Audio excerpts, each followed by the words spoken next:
Muy bien, decía yo, vamos a continuar con la explicación de la competencia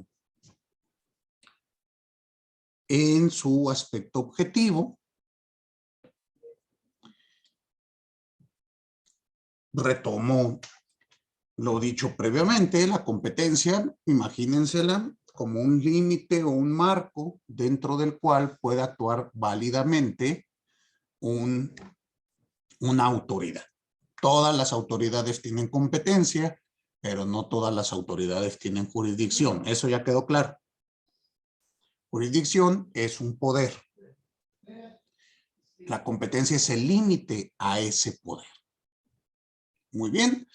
Estamos viendo criterios objetivos y dentro de estos criterios objetivos tenemos, como les decía, esta circunstancia. Tenemos o hemos visto diversos y el día de hoy toca hablar, bueno, los criterios objetivos son criterios que no dependen del sujeto investido de jurisdicción, sino que se refieren a elementos geográficos, materiales, de cuantía, que son los que van a establecerse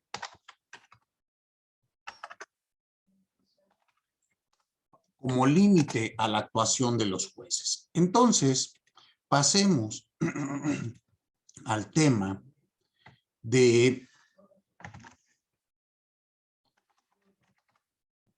criterio como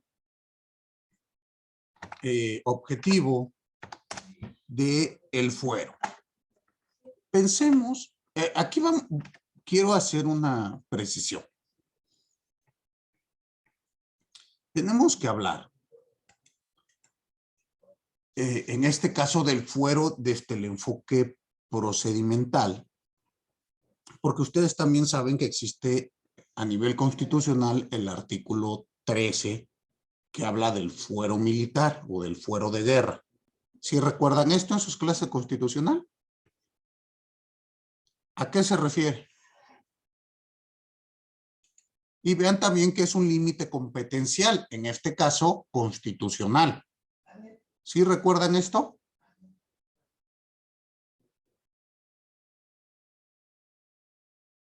¿O ya no se acuerdan? ¿O no lo vieron en constitucional? ¿No han llegado al 13? Es que un tribunal especial juzgue a los militares, ¿no? Bueno, a todos los que corresponden pues a esa, no sé, a ese grupo de protección del Estado. Ok, pero ¿en qué casos?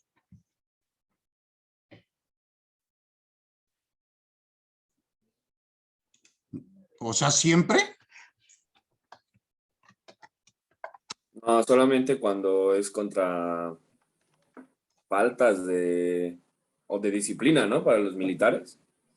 Ok, pero aquí hay que ir precisando varias cuestiones. Denise, me dijiste tribunal especial, ¿verdad?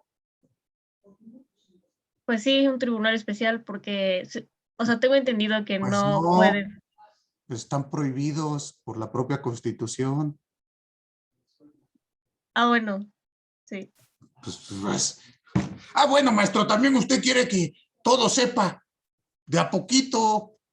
A ver, dime, Danay.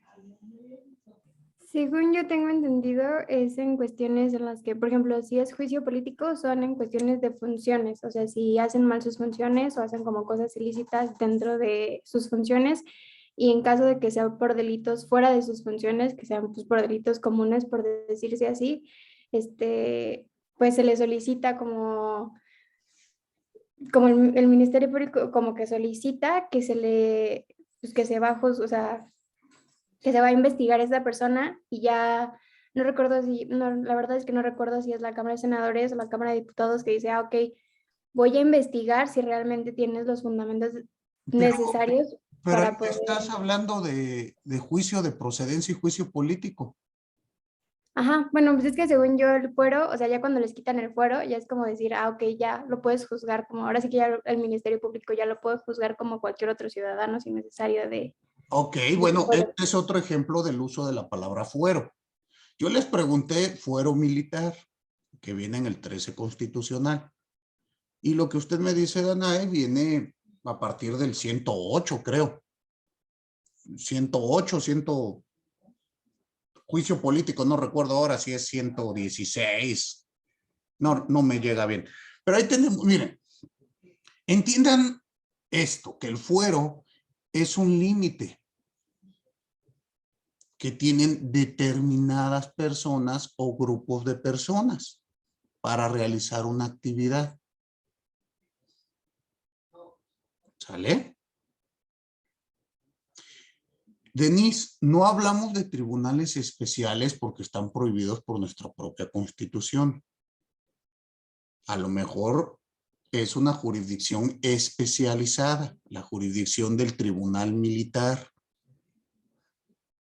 Pero no le podemos decir tribunal especial porque sería una imprecisión terminológica. Un tribunal especial es aquel que se hace para juzgar a una persona por un determinado hecho y una vez que la juzga desaparece. Eso está prohibido por nuestra misma Constitución. ¿Sí se acuerdan de ello o no? Entonces, aquí lo que se tiene, o cuando se habla de fuero de guerra, o como decía Danae, otro ejemplo de la palabra es fuero político, hay que irlo entendiendo. Cuando se habla de fuero de guerra, se dice que las sanciones,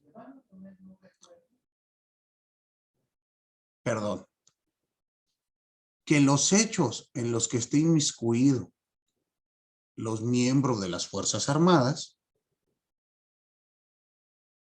Ejército, Marina y Fuerza Aérea, van a ser juzgados por tribunales especializados cuando se trate de violaciones a su normatividad interna.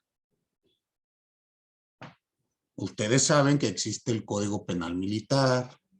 Bueno, perdón, no sé si sepan, les comento, existe el Código Penal Militar y diversos códigos de disciplina que son exclusivos o aplicables para aquellas personas que son miembros de las Fuerzas Armadas. Pero no, hay que entender esto con claridad. De ninguna manera podemos entender que si un militar comete un delito, vamos a decir, establecido en el Código Penal, en el Código Penal de la Ciudad de México,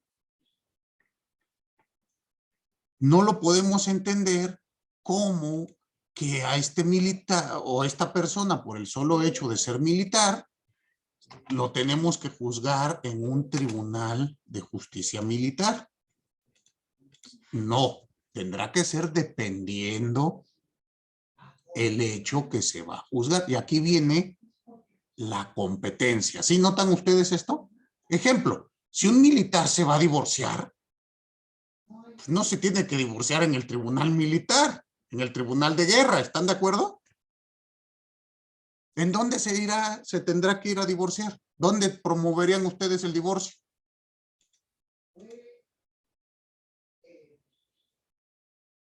Les pregunto.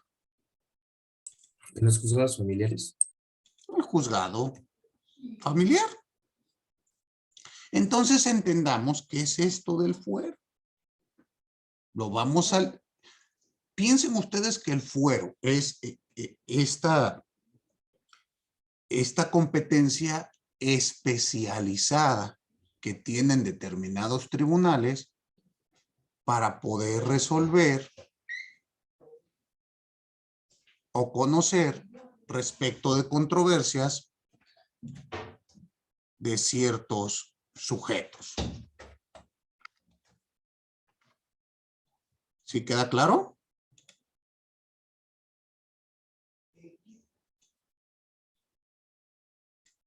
Ahora, esta otra circunstancia, de la que hablamos, del fuero, vamos a llamarle el fuero político, ahí debemos de entenderlo como algo distinto. Ese fuero político es una protección que tienen determinados servidores públicos, normalmente servidores públicos de alto rango, me refiero en materia de competencias de escalafón,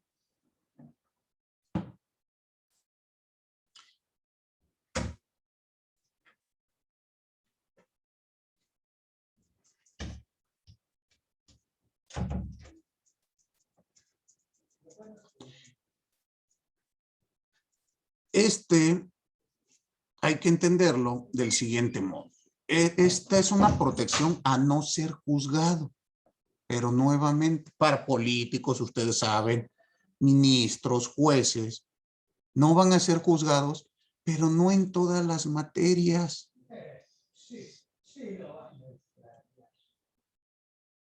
Es decir, no se convierte en un escudo protector para que estos políticos, estos funcionarios, pues hagan lo que quieran, ¿están de acuerdo? Sino únicamente es una protección para no ser juzgado por, en la materia penal. Y de ahí surge la idea que nos platicaba Danae.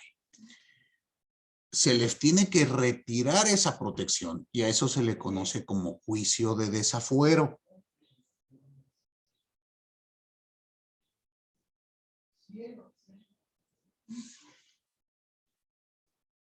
Esto es competencia exclusiva de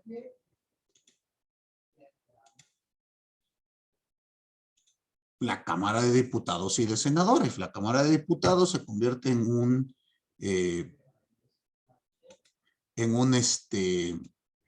tribunal, vamos a llamarlo así, de enjuiciamiento. Perdón, la Cámara de Diputados se convierte en un órgano investigador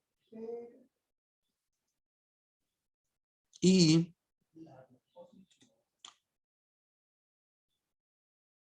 la Cámara de Senadores se convierte en un tribunal de enjuiciamiento. Tienen competencias específicas cada una de ellas. Y la finalidad es retirar esa protección para que un alto funcionario pueda ser sometido a un proceso. ¿Sí queda claro? Pero lo único que hacen, lo único que determina el ente legislativo es que se investigue por la autoridad, en este caso ministerial correspondiente, y que en su momento un juez de lo penal sancione. ¿Estamos?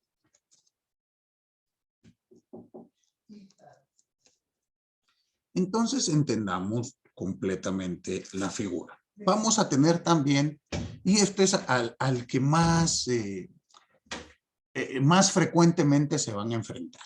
Cuando hablemos de fuero en materia procesal, van a encontrar ustedes que se habla de fuero común y fuero federal. Como ustedes saben, vivimos en una república federal donde los estados que la integran tienen autonomía y soberanía propia. Sí lo saben, ¿no? En virtud de ello, tienen competencia los congresos locales para emitir leyes de determinadas circunstancias. Lo maneja expresamente la Constitución. Y entonces esto nos lleva a que existan en un mismo espacio geográfico dos ordenamientos. Piensen ustedes Ciudad de México. En la Ciudad de México tenemos un código penal para la Ciudad de México y hay un código penal federal para la Ciudad de México. Les pregunto a ustedes, ¿cuándo se aplica uno y cuándo se aplica otro?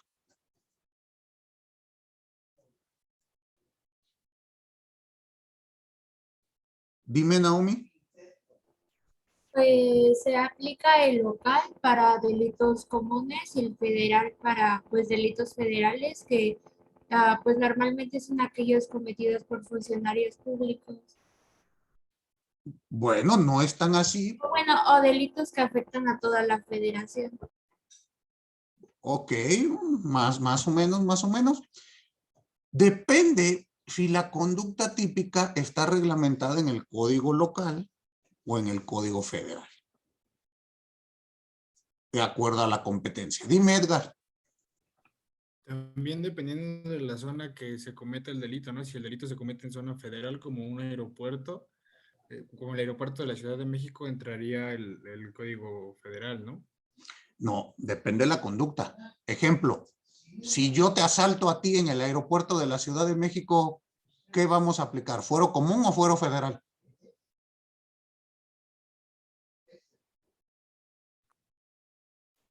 No sé, yo tenía la idea de que sería federal por la zona Pero, en la que es. pero ¿de qué modo se afecta la federación con mi hecho? Es un robo, Tiene un delito de orden común, ¿no, profesor? es un delito de orden común. Dime, Elki. Bueno, relacionado al delito que usted mencionó, entiendo que sería un delito de fuero común, porque los bienes que se afectan son los bienes particulares de la persona y no se afecta como tal los bienes de la federación. Exacto, tenemos que analizar. Ahí Edgar se está confundiendo competencia en razón del territorio con competencia en razón del fuero. ¿Ya ves cómo confunde esto? Porque en ambos el criterio es federal. Bueno, es un territorio federal. Tiene usted razón, maestro, pues esto es federal. Sí, pero hay que entender lo que ocurre. No todo robo que se cometa ahí se vuelve federal. O si yo agarro y lesiono a una persona en el aeropuerto, me agarro a golpes con ella, por el solo hecho de estar en el aeropuerto, ¿se vuelve federal el delito? ¿No? ¿Sí queda claro? Puede ocurrir, imagínese usted esto, Edgar. Fíjese, y voy a complicar el problema. En el aeropuerto lo asalto, ¿sale? Le cometo un robo a mano armada y el arma que tengo es exclusiva del ejército. ¿Ahí qué ocurriría? Profe, ¿ahí sí podría ser federal por el uso de armas exclusivas? Tenemos dos delitos. Pero no va a conocer el mismo juez. Se mandará a jueces distintos. Dime, Alejandra. Profe, es que yo tenía la misma idea que mi compañero Edgar, pero es que, por ejemplo, yo recuerdo apenas este parcial, pero ahora no sé si esté bien, que mi examen de penal me pusieron un caso en donde se trataba de una mala práctica que había sido ejecutada por un doctor, pero nos dijo el profesor que era un delito de fuero federal porque había sido cometido en un hospital federal.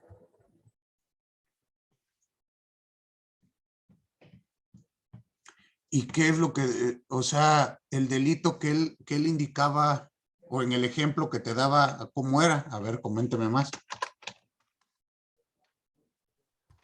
Era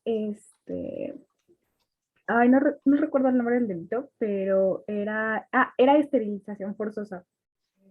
Ajá.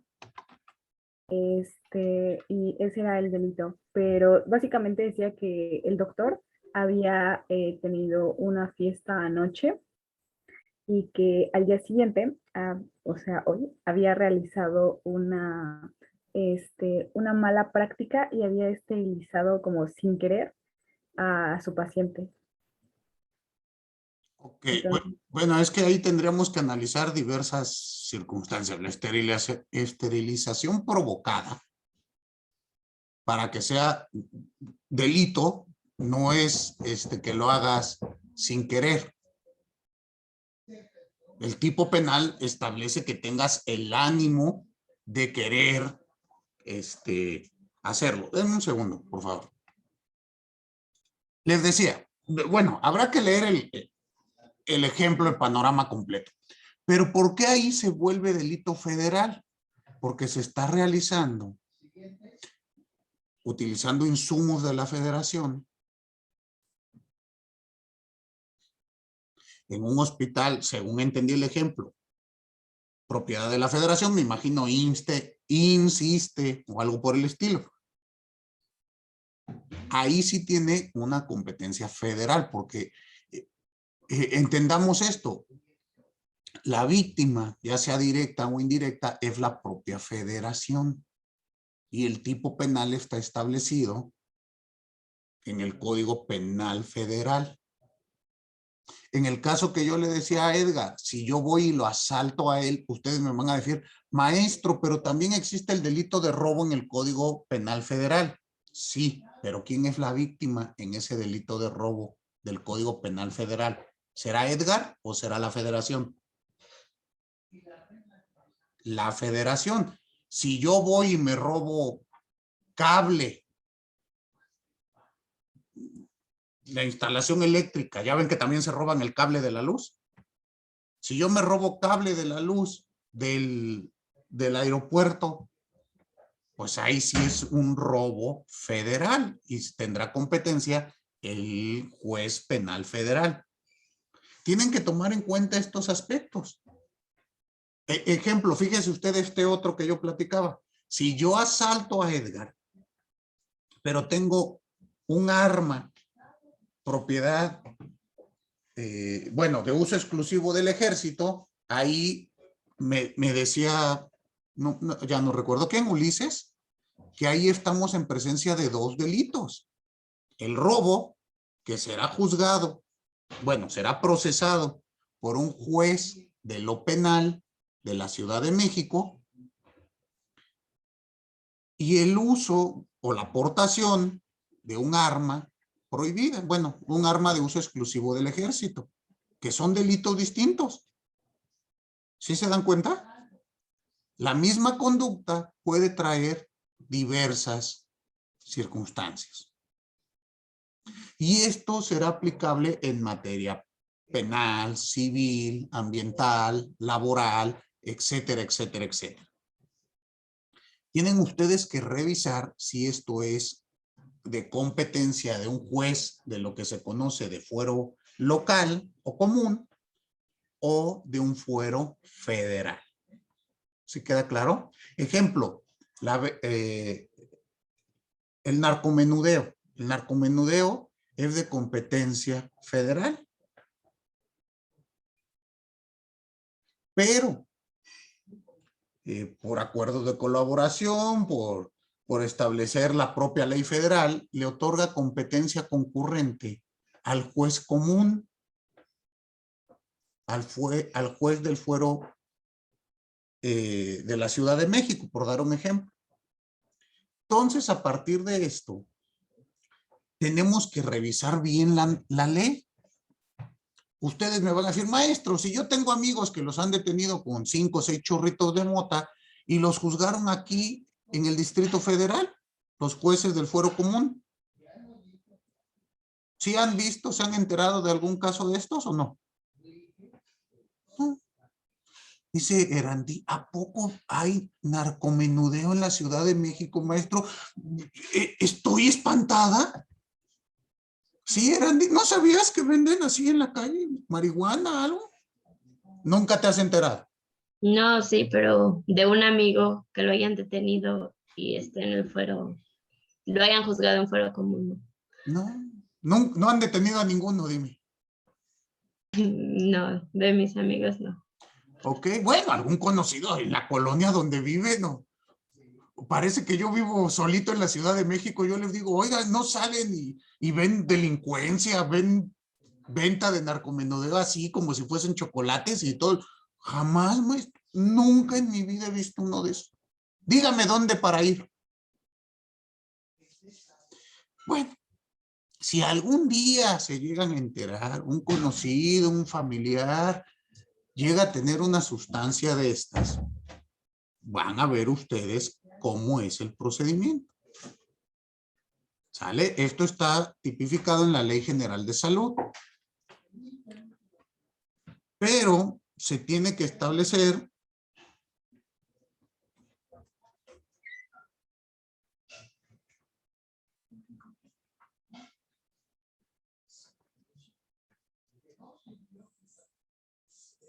un segundito.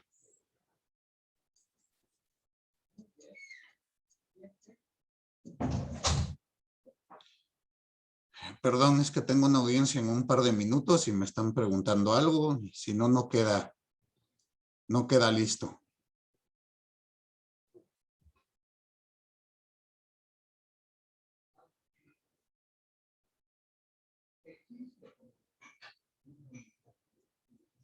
Ya, perdón.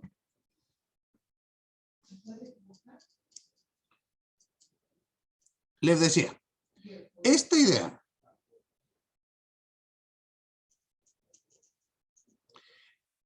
de que el procedimiento hay que entenderlo. Bueno, hay que analizar bien cuál es la autoridad competente en razón del fuero. Hemos visto que esto del fuero entonces tiene diversas ramificaciones. ¿Ya lo notaron? Y aquí es, Edgar, lo que platicábamos.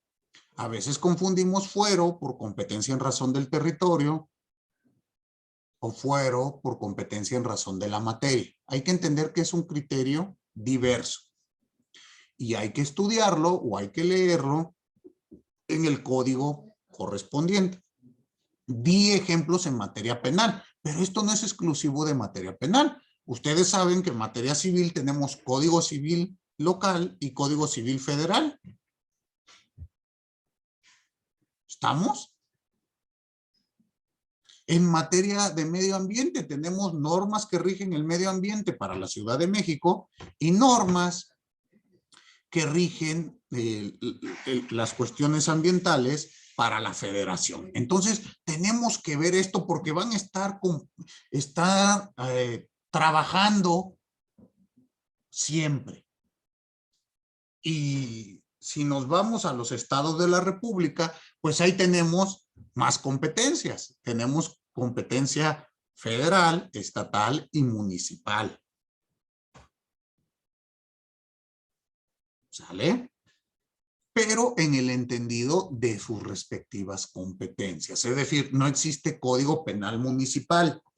El municipio no tiene facultades para emitir tipos penales. ¿Queda claro?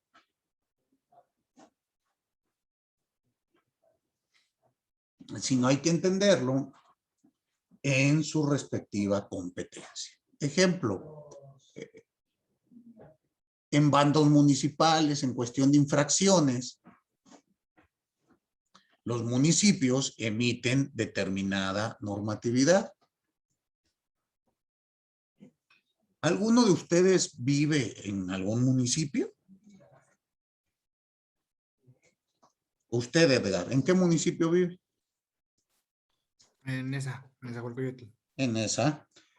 ¿Y usted se ha dado cuenta ahí en el municipio de Nezahualcóyotl que hay policía municipal, estatal y federal? Sí, sí. Y a ver si eres de mis alumnos. ¿Te has percatado de qué te tienes que cuidar de cada uno de ellos? Es decir, ¿el policía federal te puede sancionar por lo mismo que el municipal o el estatal?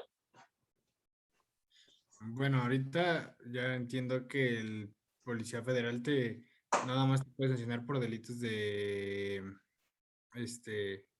en este orden de ideas que sean federales, no comunes, como lo harían un policía municipal o un estatal, ¿no?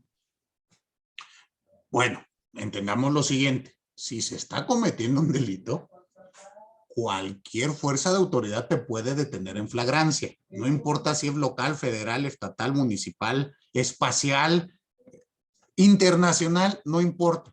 Si es en flagrancia, te puede detener el que sea. Yo me refería, ejemplo, una infracción. Hay infracciones de tránsito federal, estatal y municipal. ¿Sí lo has notado o no lo ubicas? No, profe, yo no manejo. Ok, no manejas. Ejemplo, en una carretera, una autopista federal, pues no te puede infraccionar el policía municipal. El competente será el policía federal. ¿Sí queda claro? Y por violaciones al reglamento federal. Caso contrario, si la infracción se comete en el municipio y lo que estás violentando es un bando municipal en materia de tránsito, el competente será el policía municipal. Y si son de caminos estatales, el policía que te puede infraccionar será el respectivo policía de caminos o la estatal que le decimos normalmente. ¿Sí vamos entendiendo? Entonces esto del fuero ya ven ustedes que tiene diversas ramificaciones. Pero bueno, creo que poco a poquito se ha ido entendiendo. ¿Ha quedado claro? ¿Sí? Muy bien. ¿Cuál es el siguiente criterio de los que les di? Nos dijo que otros, nos puso etc. y ya. Ah, ok. Bueno, ahí entrarán diversas formas. ¿Por qué digo otros? Pues porque se pueden establecer diversos criterios objetivos, competenciales, ya si nos vamos a materias o a situaciones muy concretas, muy específicas, bueno, no acabaríamos nunca. Piensen ustedes lo siguiente, existe también la competencia nacional y la competencia internacional. ¿Están de acuerdo? Ejemplo, protección de los derechos humanos. Los derechos humanos se pueden proteger desde diversas ramas, bueno, no ramas, por diversos órganos o sistemas de protección de derechos humanos. A saber, existe el Sistema Universal de Protección de los Derechos Humanos, que es el que se conforma por la ONU, las Naciones Unidas y demás. Cuando exista violación a este tipo, pero fíjense que todos van a proteger derechos humanos y entonces aquí ocurre otro caos. Estos derechos humanos o este sistema tiene competencia para conocer en fuero contencioso la Corte Penal Internacional o el Tribunal del Mar, etc. Veamos Corte Penal Internacional. La Corte Penal Internacional, vamos a decir que su norma reglamentaria es el Estatuto de Roma. Y ella se va a encargar de sancionar delitos de naturaleza internacional. Y entonces así tendremos que existe el fuero en materia penal, ¿no? Tenemos el ámbito local, el ámbito federal y ahora tenemos el ámbito internacional u universal. ¿Sí lo notan? Pero también ocurre que en el caso mexicano formamos parte del sistema universal y también del sistema interamericano de protección de los derechos humanos, donde el máximo intérprete de la norma es la Corte Interamericana de los Derechos Humanos. Y entonces otra vez se nos abre el abanico. ¿Cuándo será o cuándo tendrá competencia la Corte? Y ahí establece, pues si se trata de alguna violación a lo que se conoce bueno, es la Convención Americana de los Derechos Humanos o el Pacto de San José. Entonces, ¿ven la diferencia? La Corte Interamericana cuando se trate del Pacto de San José, la Corte Penal Internacional cuando se trate del Estatuto de Roma. Por eso les puse ya las demás, pues, todas las habidas y por haber, porque esto se puede seguir dividiendo. El día de mañana que ustedes vean derecho aeroespacial, aeronáutico, ahí van a ver que también existen divisiones. Muy bien, todo esto será competencia. Nuevamente, ¿cómo lo debemos de tener o asimilar? Que la competencia es el límite o el marco legal dentro del cual puede actuar válidamente una autoridad. ¿Sí queda claro? Perfecto. Pasemos a la siguiente o al siguiente criterio de clasificación de la competencia, que es el criterio subjetivo. Aquí, como el nombre lo indica, se va a referir siempre a la persona, al sujeto investido de jurisdicción. ¿Cómo lo debemos de entender?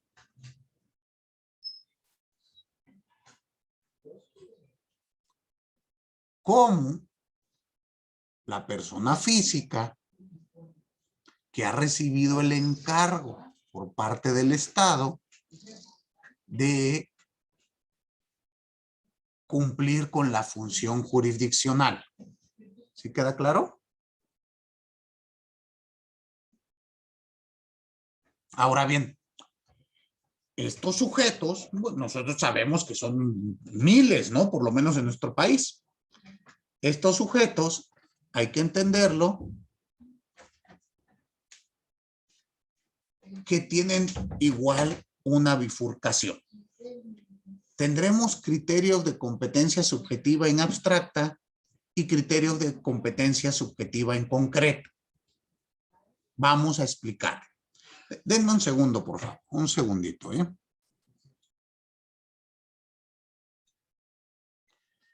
Les decía,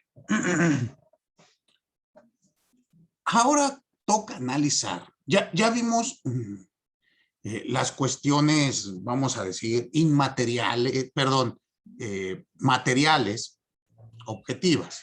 Ahora hablemos de la persona. Cuando decimos que existe un criterio de competencia subjetiva en abstracto, hay que entender que es los requisitos legales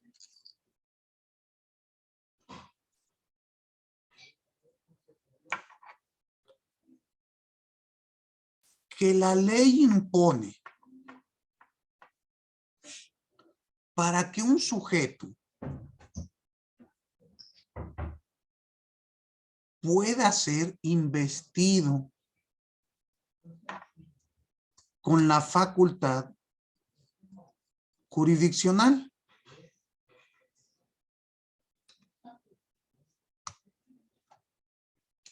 ¿Sí queda claro? Estos requisitos los vamos a encontrar, pues, normalmente en las leyes orgánicas de los respectivos tribunales. Vamos a analizar solamente uno de ellos. Hablaré de la ley orgánica del Poder Judicial de la Ciudad de México. Y de ahí, pues ya veremos que estos requisitos se repiten en un 90% en el resto de los estados, al igual que en la federación. ¿Queda claro? Entonces, aquí tenemos que analizar los requisitos legales. ¿Por qué decimos que es en abstracto? Porque cualquier persona que quiera ser juez deberá de cumplirlos. deberá satisfacer todos y cada uno de estos requisitos. Así, el día de mañana, cuando Elizabeth sea jueza, tendrá que cumplir todo esto. Pero lo mismo tendrá que hacer Ania, lo mismo Hassan, Ulises, Osvaldo. ¿Sí entienden por qué es en abstracto? No va enfocado a una persona, sino es para quienes deseen ser juzgador o juzgadoras. ¿Sí queda claro? Por eso es en abstracto. Y decía yo, son los requisitos legales para ocupar ese encargo. Entonces, la ley orgánica de la Ciudad de México, perdón, la ley orgánica del Poder Judicial de la Ciudad de México tiene diversos aspectos. El capítulo segundo es el que se refiere propiamente a los requisitos. En el artículo 21 te habla de los requisitos para ser magistrada o magistrado y en el artículo 22 para ser juez o jueza. ¿Sí se dan cuenta que se refiere a la persona, al sujeto que va a ser investido de la facultad jurisdiccional? Magistrado o magistrada, juez o jueza. Veamos los del juez. ¿Vale? Ya después, si quieren, checamos los del magistrado. Se van a parecer mucho. Cambian algunos aspectos, pero se parecen bastante. Veamos los del juez. Leo. Artículo 22. Para ser juez o jueza de la Ciudad de México se requiere, fracción primera, ser mexicana o mexicano por nacimiento, no haber adquirido otra nacionalidad y estar en pleno goce de sus derechos civiles y políticos. Les pregunto, ¿por qué se imaginan ustedes que para ser juez es necesario ser mexicano por nacimiento y sin otra nacionalidad?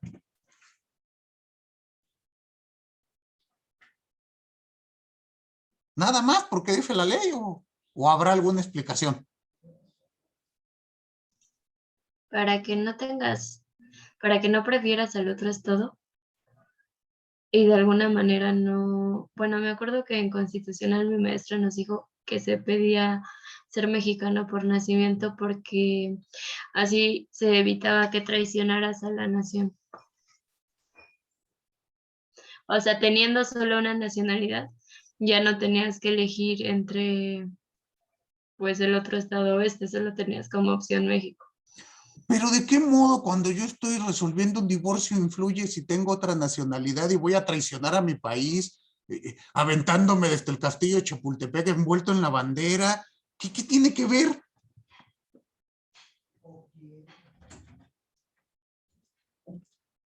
Pregunto. Y digo, hay que analizarlo porque luego estas son leyes que se expidieron en el siglo pasado, a principios, y me parece que pues habría que repensarlo, ¿no? Porque aquí estamos hablando de requisitos para ser juez de lo civil de la Ciudad de México. ¿De qué modo voy a traicionar a mi país ahí? A lo mejor ahí no puedes traicionarlo, pero... Pero de todos modos, maestro, también usted, No, mexicano al grito de guerra. ¿Qué dice el himno nacional? no, pero podrías... Y si llega Maciosare, a ver. ¿Qué tal si son dos nacionalidades diferentes y te cae mejor la otra persona por el simple hecho de ser de otro estado, a lo mejor del estado que tú? ¿Y no puede ocurrir lo mismo, que me caiga mal el extranjero por el solo hecho de ser extranjero? Pues sí.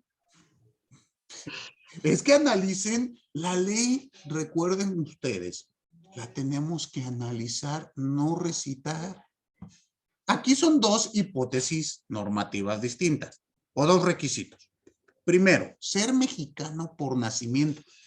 ¿Por qué creen ustedes, y esto viene en todas las normas, por qué piden ser mexicano por nacimiento? Para ser un servidor público. deberá de haber alguna explicación más allá de la defensa del heroico castillo de Chapultepec, que ni existió, pero bueno, sigamos con estas ideas patrioteras. Pero, ¿habrá alguna explicación jurídica?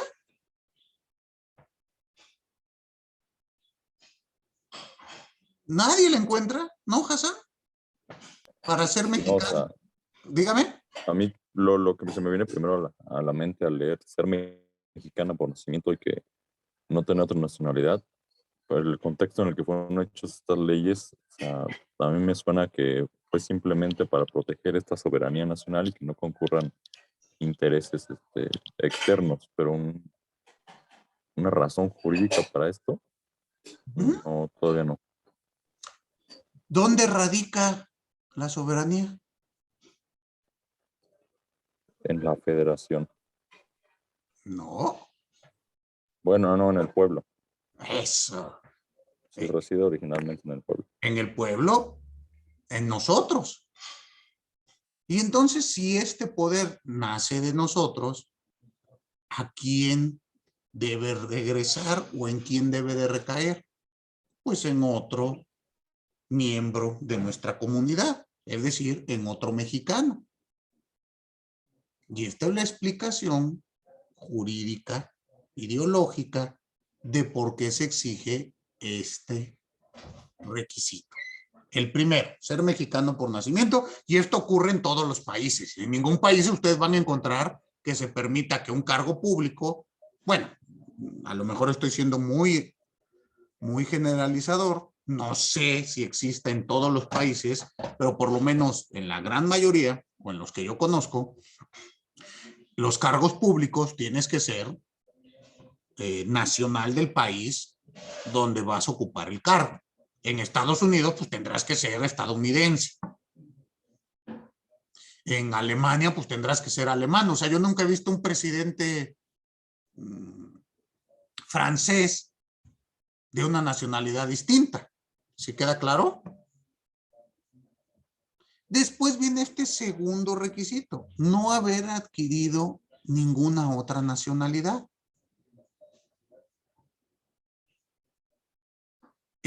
Hay que entender. Y a mí me parece que ese requisito tendría que actualizarse porque se redactó hace mucho tiempo, cuando el tema de la nacionalidad mexicana no existía como el día de hoy, que podemos tener doble o triple nacionalidad. El hecho que yo adquiera una nacionalidad diversa no me hace renunciar a la nacionalidad mexicana. Ya no son excluyentes. Hay que analizarlo, reitero. Ejemplo, si hoy en día para ser presidente de la República no existe este impedimento, ¿por qué lo tendrá para ser juez? Ya Erandino dijo, porque van a traicionar a la patria, porque cuando un juez resuelve si sacamos de su casa a Luchita por no pagar la renta, en una de esas puede haber intereses de naciones perversas y neoliberales y podemos hacer un caos. Bueno, ya si nos quitamos todas esas ideas, que a veces me parecen una locura, y les soy sincera, ¿no les parece a ustedes exagerados que les digan eso? Oye, pues si yo nada más soy juez, ¿qué voy a hacer o qué? Y estoy hablando de un juez del fuero común. ¿Sale? ¿Qué pasó? Que efectivamente, cuando se hicieron nuestras leyes a principios del siglo XX, pues se establecieron ciertas cuestiones de estas y bajo la idea de que pues México, todo extranjero que viene nos va a robar. Pero creo que ya en un México del siglo XXI globalizado, pues no podemos seguir con estas ideas, pienso yo. Reitero, hoy en día es completamente válido que tengamos doble nacionalidad, ¿o no? Es más, a veces incluso sin que yo lo haya pedido. Mi padre puede ser americano. Yo nací en México, nunca haber pisado los Estados Unidos y tener doble nacionalidad. Pues sí, ¿no? Porque la nacionalidad americana se adquiere también de los padres hacia los hijos, y la mexicana la tendré por el nacimiento. Y les pregunto, ¿eso te hace más o menos mexicano? Habrá que repensar. Pero bueno, mientras está en ley y no hay para dónde movernos. Otras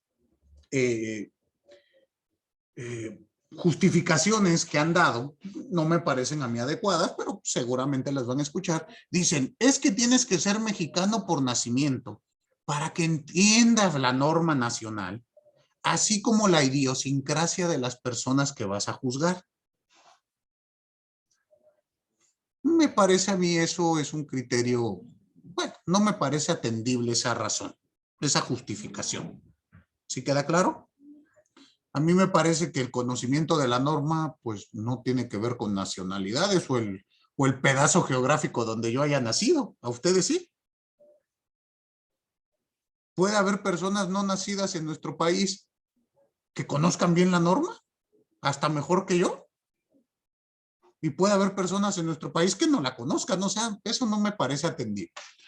Y lo segundo, entender la idiosincrasia, pues no, porque yo no voy a juzgar el comportamiento, la idiosincrasia de un sujeto sin el incumplimiento o no de una norma jurídica. ¿Sí queda entendido? Muy bien. Veamos el segundo requisito. El segundo requisito es tener cuando menos 30 años de edad cumplidos al momento de la designación. Y aquí también les pregunto, ¿por qué 30 años y no 31, no 33? ¿Por qué se imaginan ustedes 30 años?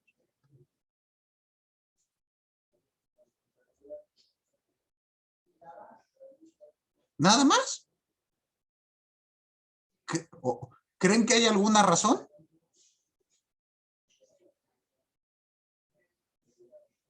¿O no? Ania, ¿usted qué piensa? ¿Por qué 30 años y no 40?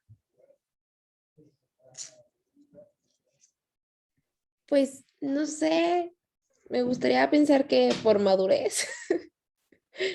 Exactamente, es el criterio que se tomó en nuestro país. ¿Por qué madurez? A ver, platíquenos, Ania.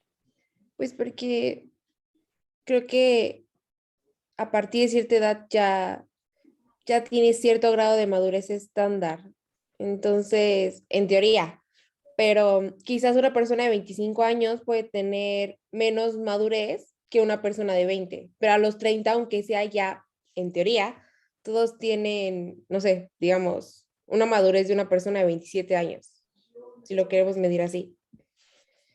Debiese ser. Se supone que a esta edad, dijo nuestro legislador, a los 30 años, el ser humano, pero fíjense cuándo se escribió esto, ha llegado al pináculo de su vida. Físicamente estás bien, intelectualmente estás bien, has decidido hacia dónde vas a mover el rumbo de tu nave, tienes una estabilidad y por lo tanto puedes juzgar porque estás a la mitad de tu camino. De ahí ya va todo para abajo. Pues esto me parece se hizo cuando la esperanza de vida eran 60 años de edad. Hoy en día yo conozco personas de 30, 33 años que viven en el sillón de sus papás. Yo no sé si 30 años es madurez o sí. Pero ese fue el criterio para la Ciudad de México. En otros países, cuando yo les platicaba esto, en Argentina, me decían, oye Polanco, pero eso es una locura. Porque aquí a los 20, no recuerdo si es a los 25 años ya puede ser juez. Y lo primero que le dije fue lo que Ania me contestó. Digo, Es que a los 25 años me va a juzgar un chamaco que no sabe ni qué onda. Me dijeron, tienes razón, pero cuando este chamaco de 25 años, siendo juez, cumpla 30, ya tendrá 5 años de experiencia. En cambio, tu juez mexicano de 30 años de edad va a aprender a juzgar a partir de los 30. Porque al fin y al cabo no nos interesa tus años de experiencia, tus años de vida, sino los años que tengas en la función. Porque jueces de 30 años, pues habrá pocos. Normalmente para que llegues a juez, si es la edad mínima, pues estamos hablando que los jueces llegarán de 35, 40 años. Y a lo mejor un juez de 40 años, 45, argentino, ya tiene 20 años de experiencia, cuando el de nosotros apenas va a tener 3. Pero, ¿esto de qué depende? Del legislador. ¿Sale? De cómo veamos el encargo. En nuestro país, reitero, es muy común asimilar a la juventud como inexperiencia. Yo así lo veo.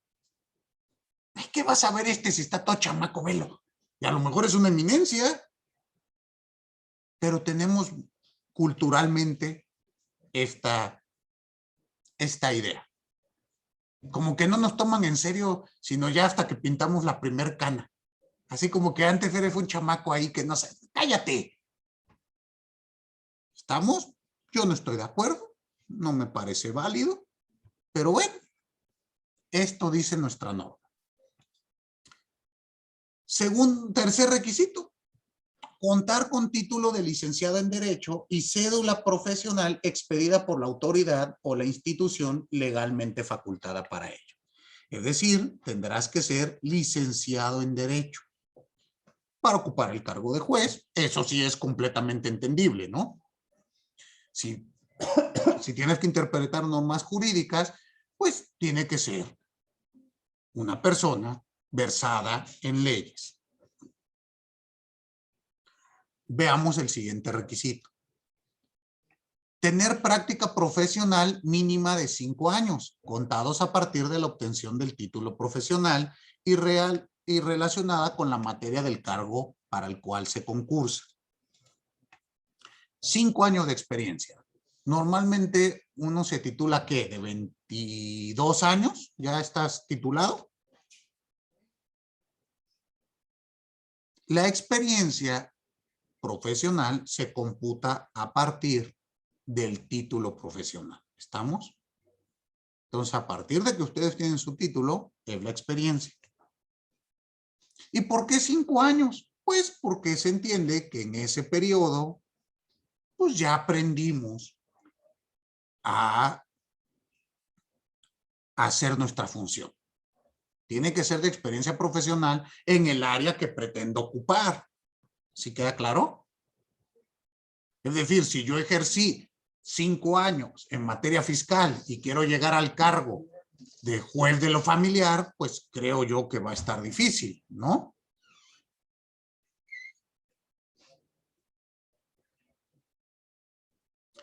Entonces, bueno, esto también es claro, pues a los 5 años, pues ya tuvimos algunos casos, ya ganamos, ya perdimos, ya aprendimos cómo se hacen las cosas. Si soy juez, bueno, si ayudo en la redacción de sentencias y demás, también ya aprendí cómo hacerlas, cómo nos las quitan, cómo se regresa, todo.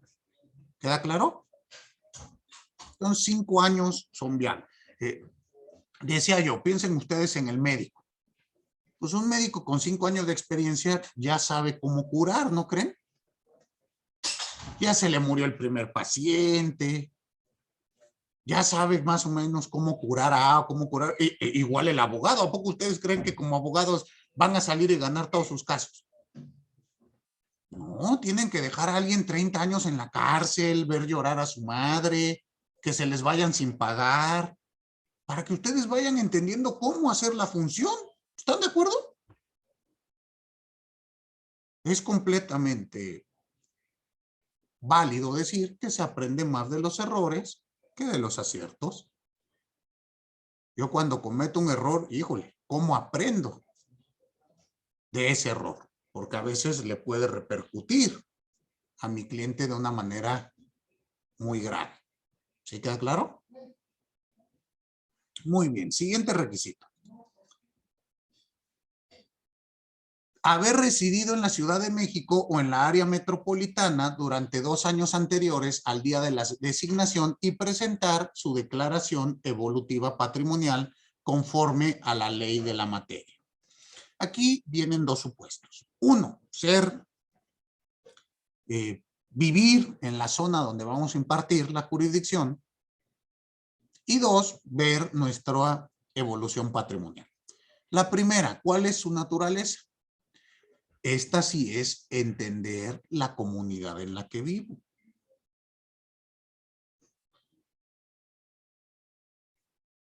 ¿Sale? Sin lugar a dudas, eso es indispensable para poder realizar una buena función en la impartición de justicia. La segunda, la evolución patrimonial. Bueno, esto tiene, como ustedes saben, finalidad de evitar la corrupción. Se ha dado, creo que un caso en México de que un servidor público entró y se hizo millonario en el encargo. Creo que 1 o 2 casos, ni debería de estar en la ley, pero se han dado casos. O de jueces que se vuelven millonarios de la noche a la mañana. Creo que en una novela leí algo parecido. ¿A usted le ha escuchado algo de eso, Alejandra? No, muy ¿Verdad? rara vez. O sea, pero bueno, ya saben cómo es de previsor el legislador y estableció estos límites, pues para que haya claridad en el desarrollo del patrimonio del sujeto. Resultará inexplicable, piensen mi caso, que tengo una casa de mi propiedad y después de 2 años como juez ya tenga 5. Pues, oye, ¿cómo lo hiciste, no? Para eso es. Pero bueno, hay que establecer esas circunstancias. Siguiente, gozar de buena reputación, por lo cual se tomará en cuenta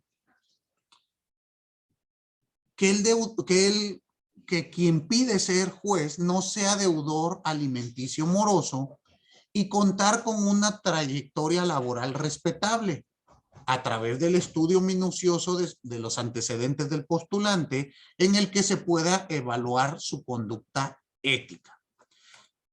Debemos de entender que queremos que la persona que nos imparta jurisdicción sea íntegra y para ello establecen estas cuestiones. Habrá que analizar si no estamos ya también siendo más papistas que el Papa. Que hay una sentencia donde te diga que tienes una deuda de alimentos, pues ¿qué no eso es del fuero privado? ¿Y no se está convirtiendo en una pena trascendental? ¿Que te está impactando en otro aspecto de tu vida? Porque hoy en día, en Ciudad de México, recuerden ustedes que existe un un registro de deudores alimentarios. Habrá que analizar. Yo no estoy diciendo que esté mal. O quién sabe.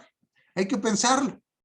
Pero simplemente ustedes analícenlo. Porque también puedes estar en ese registro por un conflicto, una disputa de naturaleza meramente familiar. ¿Estamos de acuerdo? A lo mejor fue una tontería que hiciste a los 19 años y te puede seguir afectando hasta los 40 años que quieras ser juez. No sé. ¿Estamos de acuerdo? Habrá que analizar. Ya para terminar, porque ya se nos acabó la clase, no haber sido condenado por sentencia firme, por delito doloso que amerite pena corporal de más de 1 año de prisión. Si se trata de robo, fraude, falsificación, abuso de confianza u otro que lastime seriamente la buena fama en el concepto público, quedas inhabilitado para ejercer el cargo, cualquiera que haya sido la pena. Y por último, participar y obtener resultado favorable en el concurso de oposición, así como en los demás exámenes que establece la ley. Estos son los requisitos en abstracto. Cualquiera que quiera hacer tendrá que cumplirlos. ¿Quedó claro? Recuérdenme, por favor, que el miércoles veamos los requisitos en concreto. ¿Perfecto? Muchísimas gracias a todos y a todas. Excelente inicio de semana. Nos vemos el miércoles. Hasta luego. Adiós, profe. Gracias, profe. Gracias, profe. Hasta luego. Hasta luego.